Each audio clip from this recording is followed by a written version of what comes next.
যাদের আমলনামা ডান হাতে আসবে, আত্মীয় স্বজনদের কি ডেকে বলবে, তোমরা কে কোথায় রে, আয়া দেখো রে আমার আমলনামা কিন্তু ডান হাতে চলে আসছে।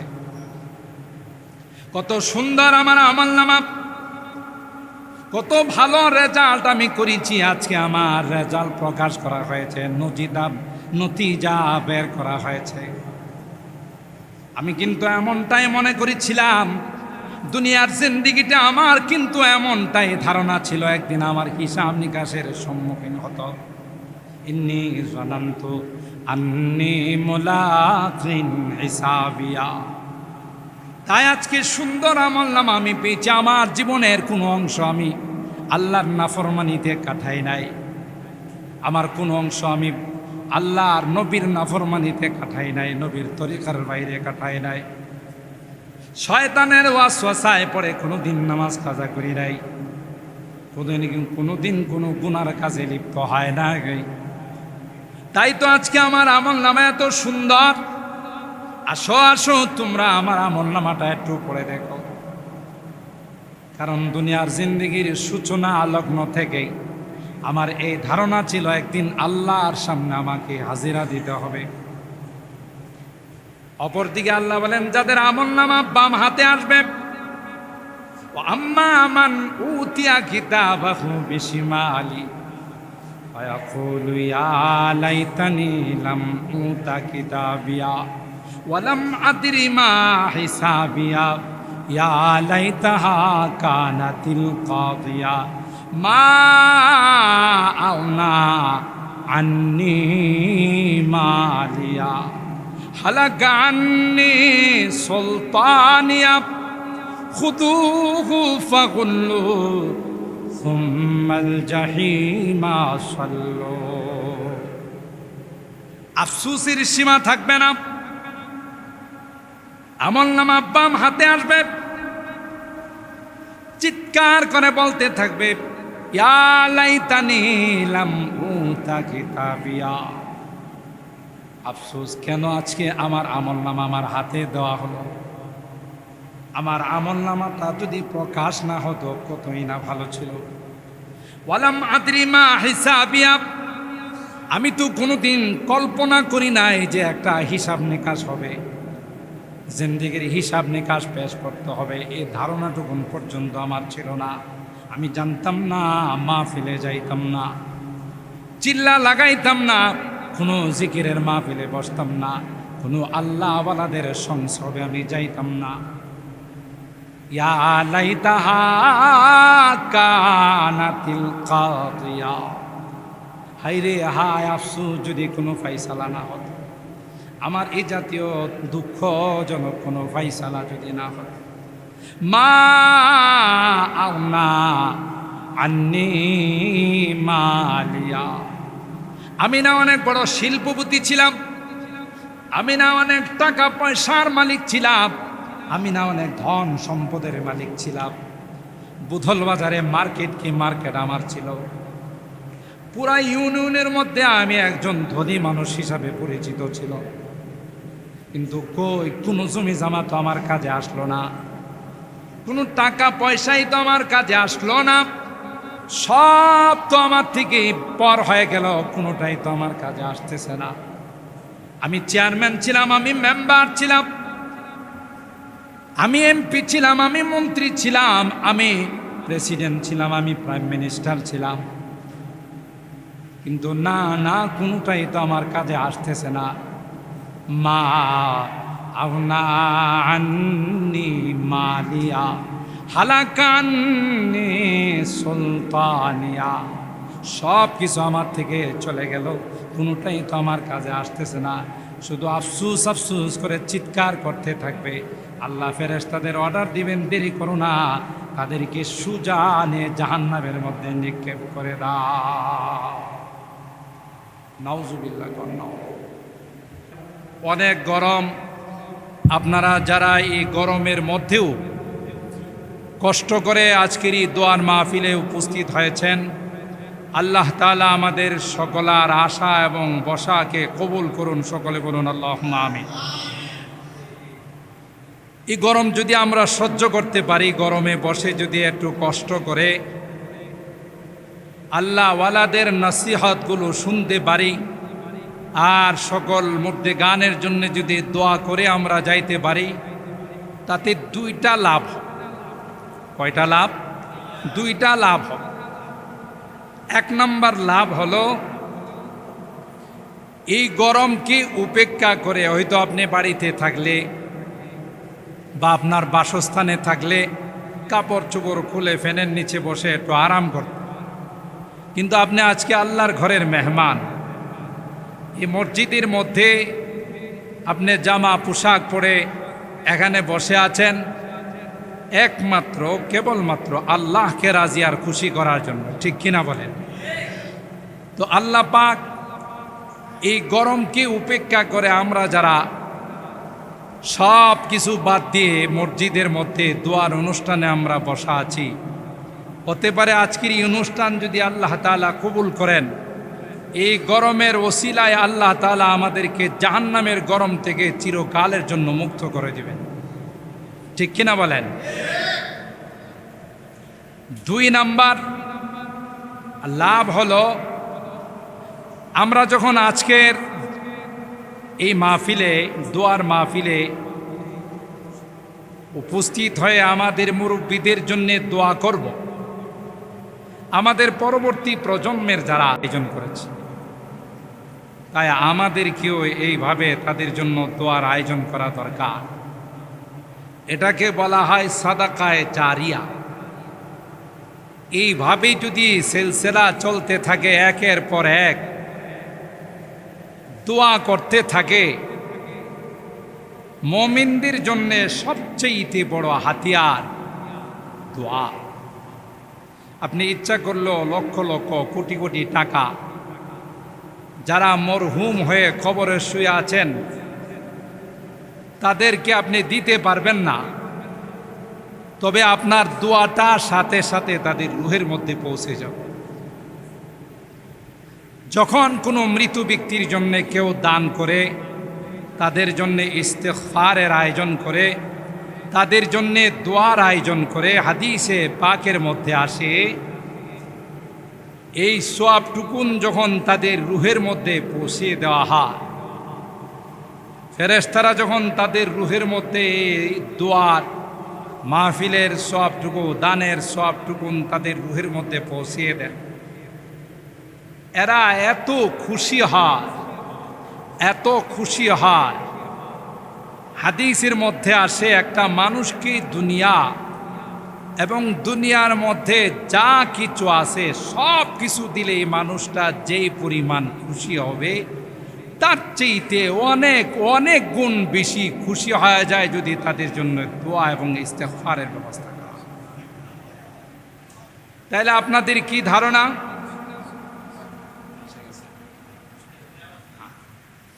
তাইলে আপনাদের কি ধারণা? আমরা আজকে শুধুই দুইজন বড় মানুষ আমাদের সকলার মুরব্বী ছিলেন, তাদের নাম পোস্টারে দেওয়ার পাশাপাশি কি দেওয়া আছে, সকল মুরব্বীদের রুহের মাগফিরাত কামনায় আজকের এই দোয়ার আয়োজন। তাহলে এখানে আমার আপনার মা বাবা, আত্মীয় স্বজন, মুরব্বীরাও আছে না নাই? বলেন, একটু কথা বলতে হবে, আছে না নাই? আছে। তাহলে আপনি এখানে বসা, এখানে সময় দেওয়া, বুঝা গেল এটা শুধু ওনাদের জন্যে নয়। এক নম্বর হলো আমার মুরব্বীরা, আমার মা বাবা, আমার আত্মীয় স্বজন যারা আছেন তাদের জন্য আমি দোয়া করে গেলাম, বরং আমি নিজের জন্যে দোয়ার ব্যবস্থা করে গেলাম। সুবহান। কারণ আমার কাছ থেকে শিখবে, আমাদের এই ব্যবহার থেকে আমাদের যারা পরবর্তীতে আসতেছে ওরা শিখবে। তাইলে কেমন যেন আমি আমার জন্যে একটা দোয়ার আয়োজন করে গেলাম, আজকের এই দোয়ার মাহফিলে উপস্থিত হয়।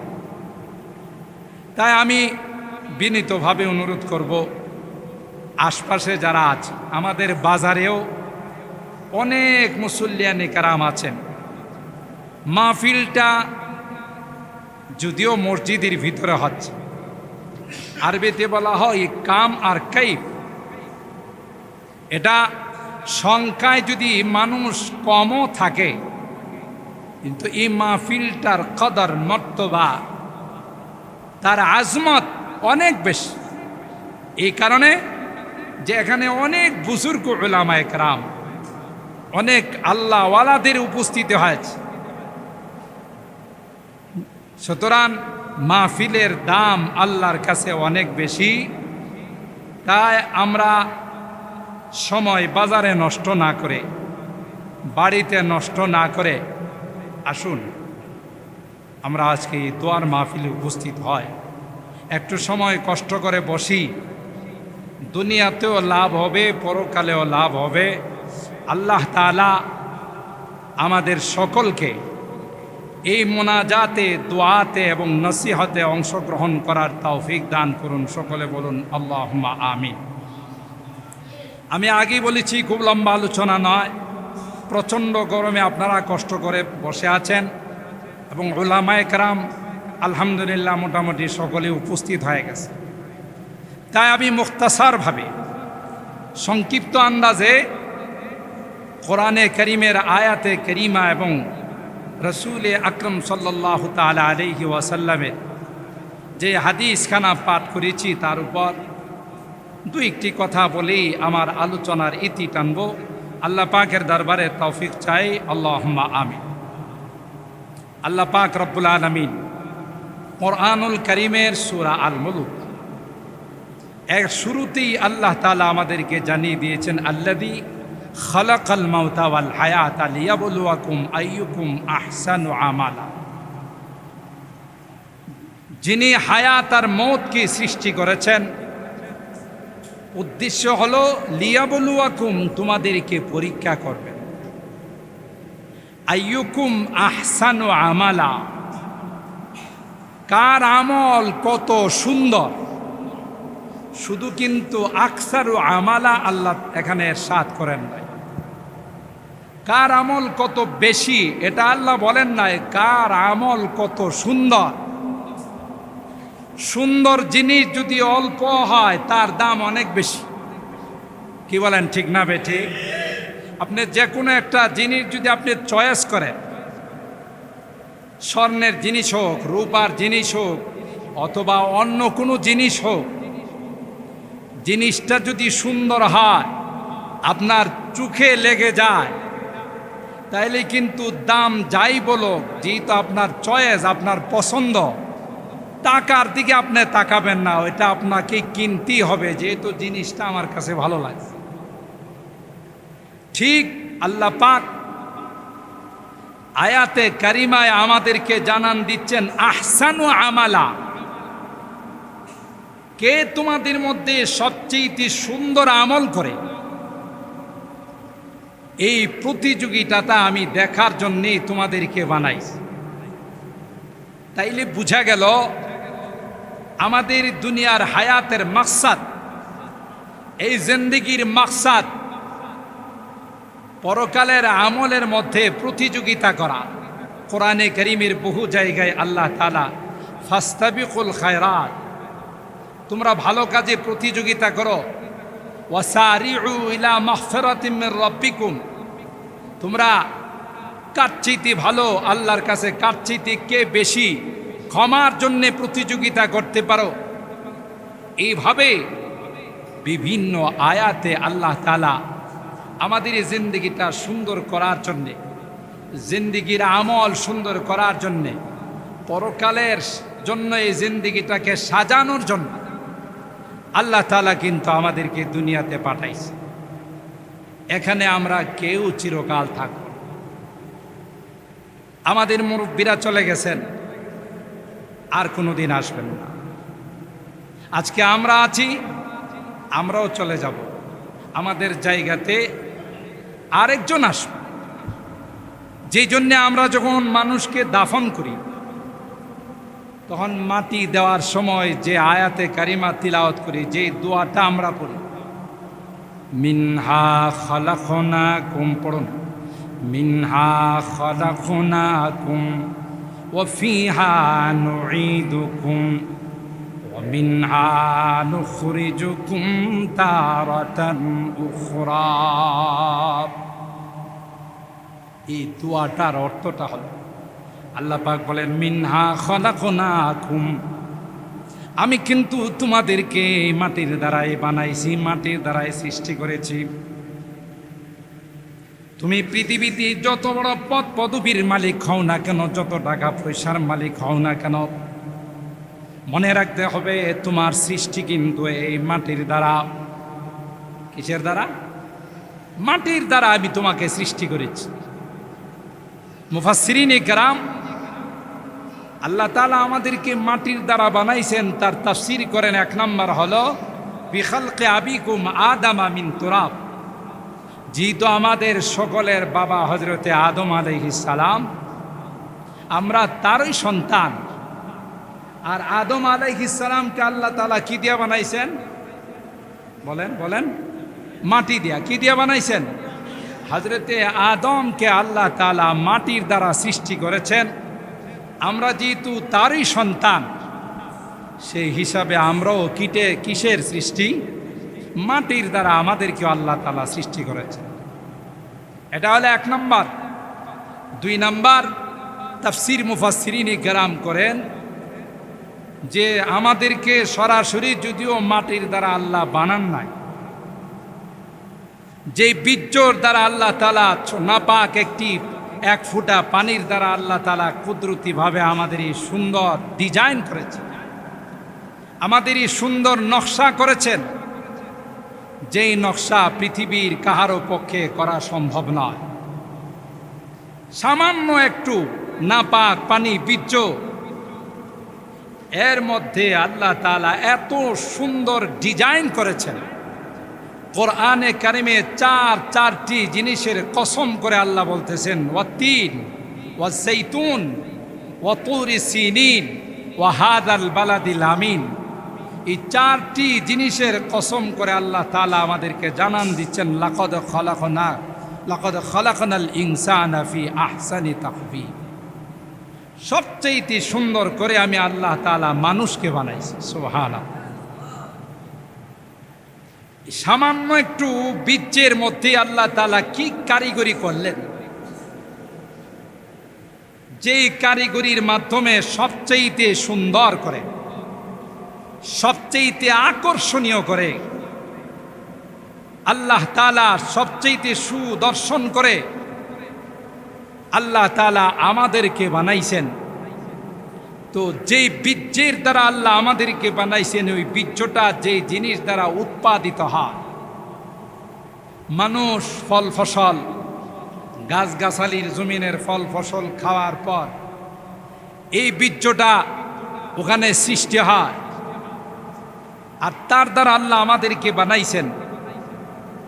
সুতরাং বলা যায় আমাদেরকে আল্লাহ তাআলা এই বীর্যটা যেহেতু এমন জিনিসের দ্বারা উৎপাদিত হয় যেগুলো মাটির থেকে উৎপন্ন হয়, তাই আমাদেরকে আল্লাহ তাআলা মাটির দ্বারাই সৃষ্টি করেছেন।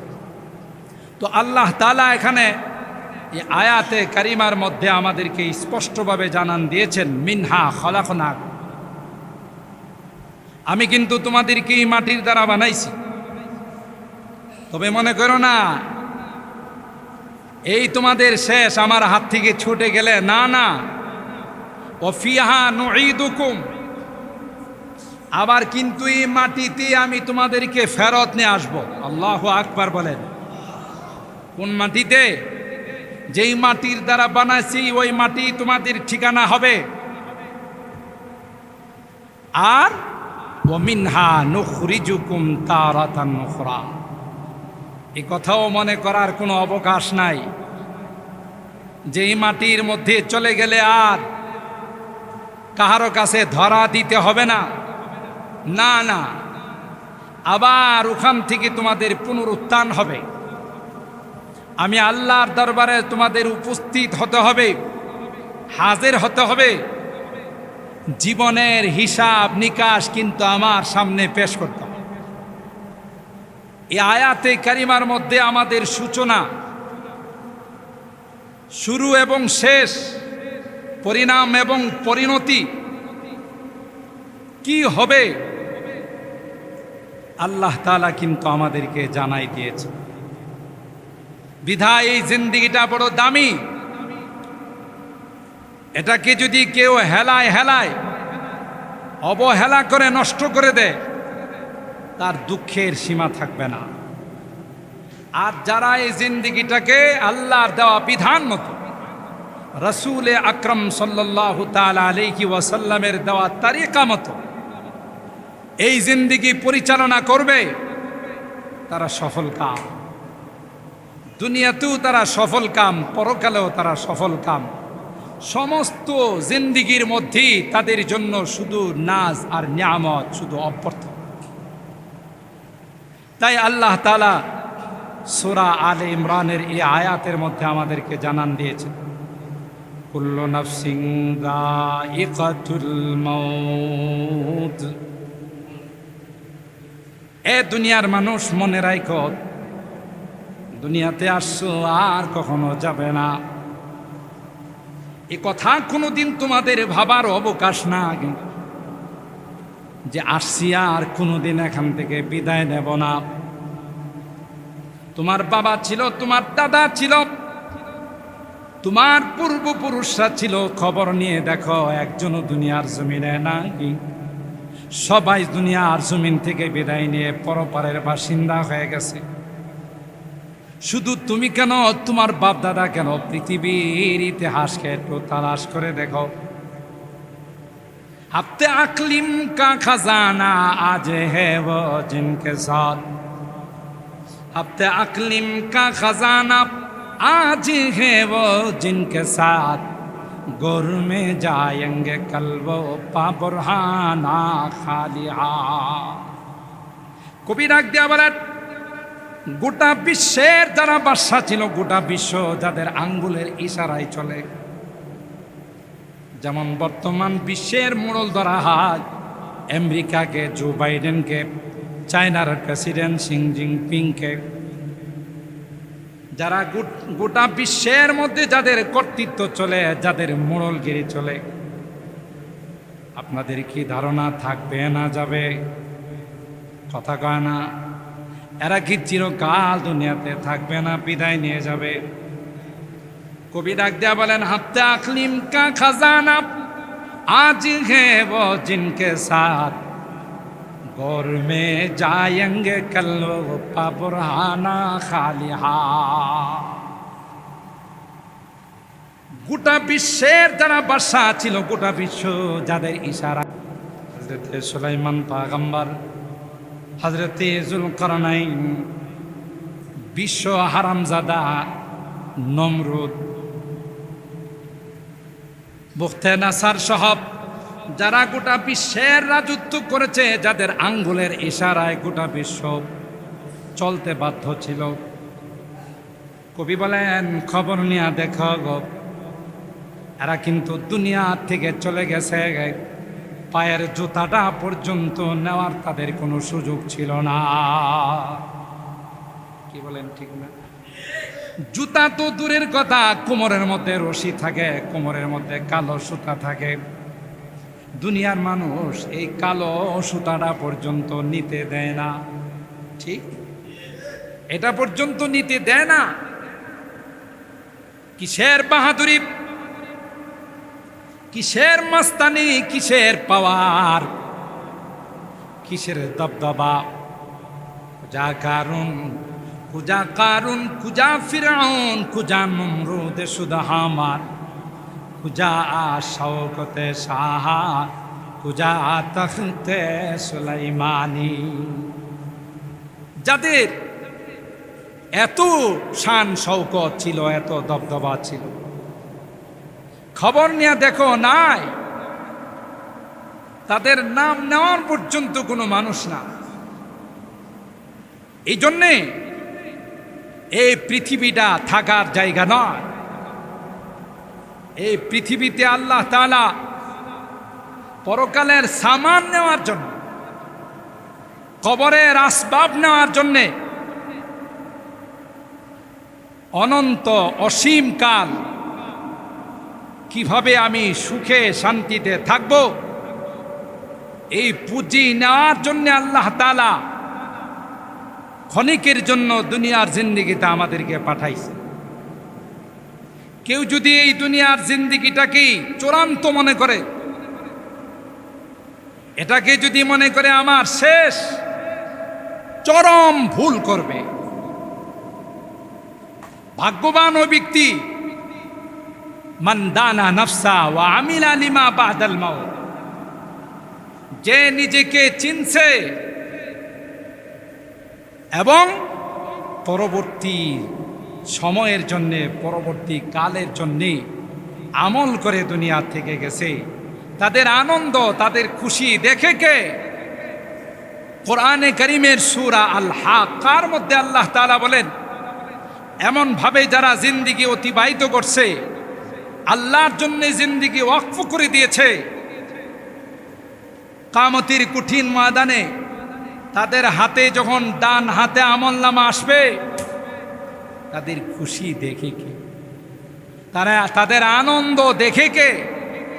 এরা বলতে থাকবে, হা হা উমুখরাউ কিতাবিয়া ইন্নী যানানতু আন্নী মুলাকিন হিসাবিয়া ফাহুয়া ফি ঈশাতির রাদিয়া ফি জান্নাতিন আলিয়া।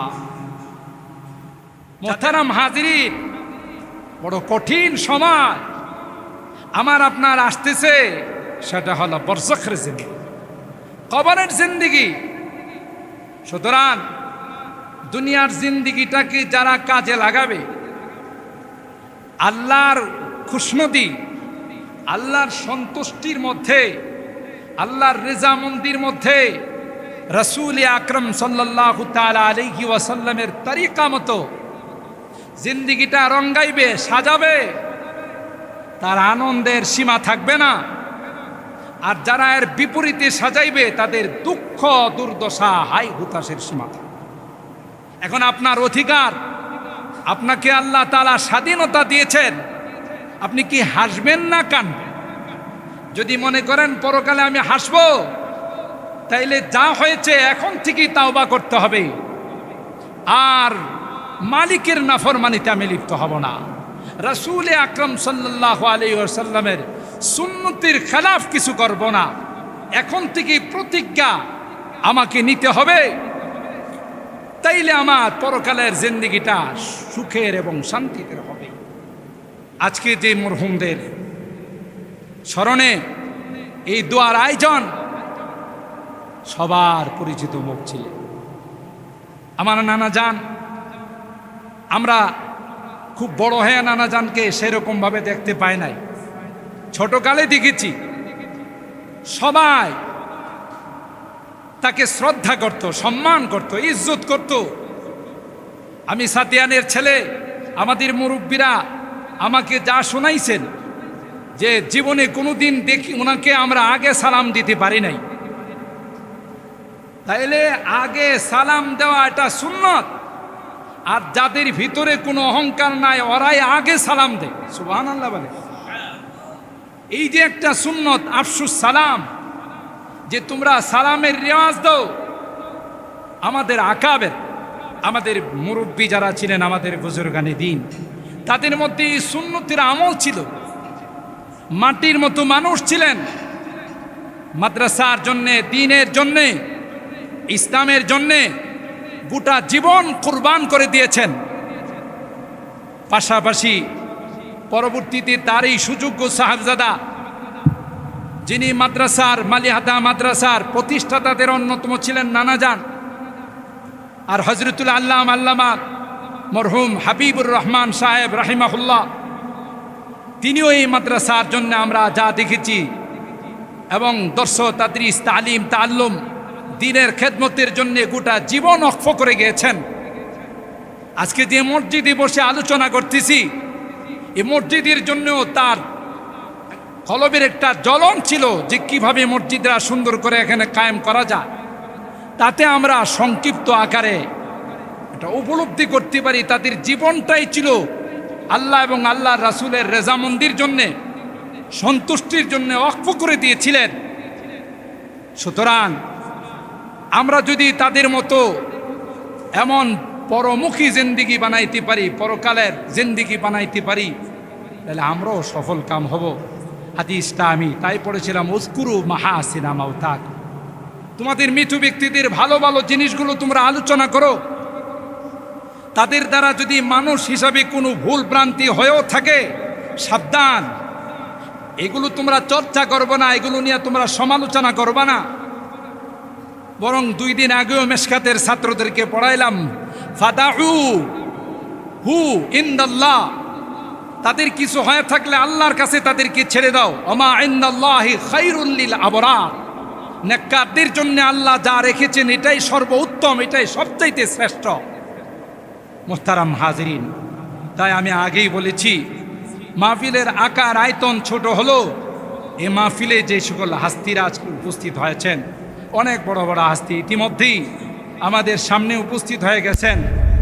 আমাদের মাদের এলমি আল জামিয়া আল ইউনুসিয়ার সম্মানিত সুযোগ্য প্রিন্সিপাল উস্তাজুল আসাতেজা পীরে কামেল মুফতি আজম হজরতুল আল্লামা মুফতি মুবারকুল্লাহ সাহেব দামাত বারাকাতুহুম হজরত চলে আসছেন। ওনাদের জীবনের এক একটা নসিহত স্বর্ণাক্ষরে লেখার মতো। আমরা এই নসিহতগুলো মনোযোগ দিয়ে শুনব।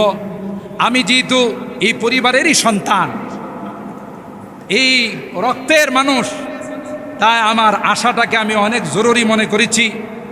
আমি আমার এই ছোট ভাইদেরকে, যারা আজকের এই দোয়ার আয়োজন করেছেন, বিশেষ করে মামার সুযোগ্য বড় সাহেবজাদা, ঢাকার ঐতিহ্যবাহী এক মাদ্রাসার মুহাদ্দিস এবং এক মসজিদের ইমাম ও খতিব হজরত মাওলানা বশির আহমদ সাহেব, এবং তার ছোট ভাইয়েরা যারা আছে, মাওলানা সাইদ, মাওলানা হাফেজ শিব্বির সহ, মাওলানা জুনাইদ জুবাইর সহ আরও যারা একত্রিত হয়ে আজকে এই সুন্দর আয়োজন করেছে, তাদেরকে আমি মোবারকবাদ জানাই।